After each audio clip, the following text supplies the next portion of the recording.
Why do I always have to write the jokes?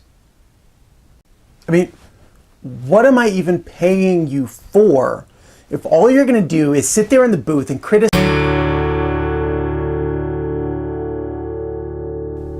Hey everybody, and welcome to the I versus me episode. And no, this is not the one where my multiple personalities finally fight it out to see which one is in charge. No, this is about pronouns, and it's about which pronouns to use in which parts of a sentence. Now, I want to be clear. It probably doesn't matter very much if in conversation you say something like between her and I, or me and Frank went to the store, right?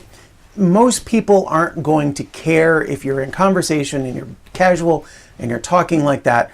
But in situations where people are going to judge you, and pretty much every situation in which you are writing, you want to make sure that you're using the correct pronoun in the correct place in your sentence.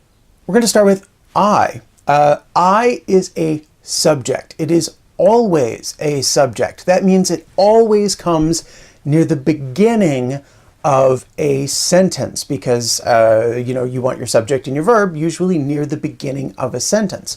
If you find yourself with an I near the end of the sentence, it's probably wrong. The same thing is going to be true for he and she and they. Those words are always subjects and should always be coming near the beginning of a sentence. Me, on the other hand, is an object. It is always an object, which means it's going to follow a verb or it's going to follow a preposition. That means it's almost always going to be near the end or at the end of a sentence. If you find yourself putting me at the beginning of a sentence, it's probably incorrect. And then the same is going to be true for him, her, and them. Those words are also always objects. They're going to come after a verb or they will come after a preposition. Now, usually where this is a problem is when you actually have a compound subject or a compound object, where you've got more than one thing doing the same verb or being the object of the preposition. So let me give you an example. If you're just sitting around in conversation, people are probably not going to look at you funny, as I said near the beginning, if you say, me and Frank went to the store. But you would never say, me went to the store. That makes you sound like a caveman. And no offense to all my caveman subscribers, you know I love you. So when you are writing, the old trick that you've probably been taught of imagining that Frank doesn't exist, or whoever the other person is in the sentence.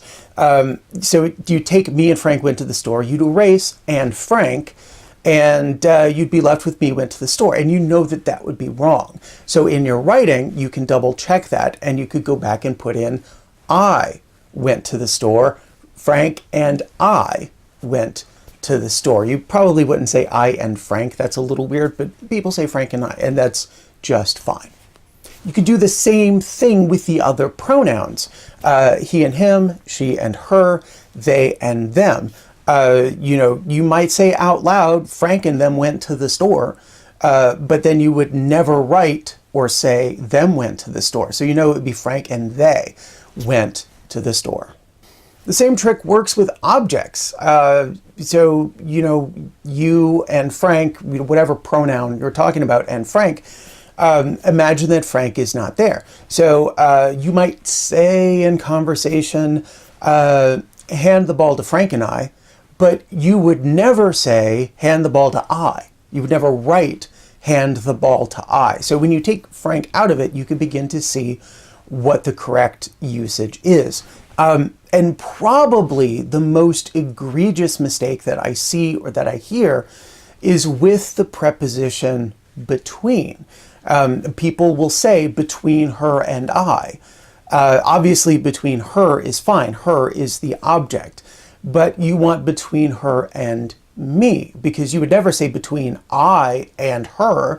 You would say between me and her. But when you put the personal pronoun, the one about you, second, the tendency, particularly with that preposition between, is to use I because it sounds more fancy or more formal, but it is technically incorrect. So in your writing, it's between her and me. So I would say it's really simple, but it's not, because you kind of have to remember a lot of stuff. But if you can remember that I and he and she and they are all subjects, and they're going to be usually near the beginning of a sentence, you can keep an eye out for any of the other words at the beginning of the sentence. And the same thing, if you remember that me and him and her and them, those are objects and they're always going to be towards the end of the sentence, you can keep an eye out for any of those words when they appear near the beginning, and double check to make sure that they are correct. I will see you for the next one.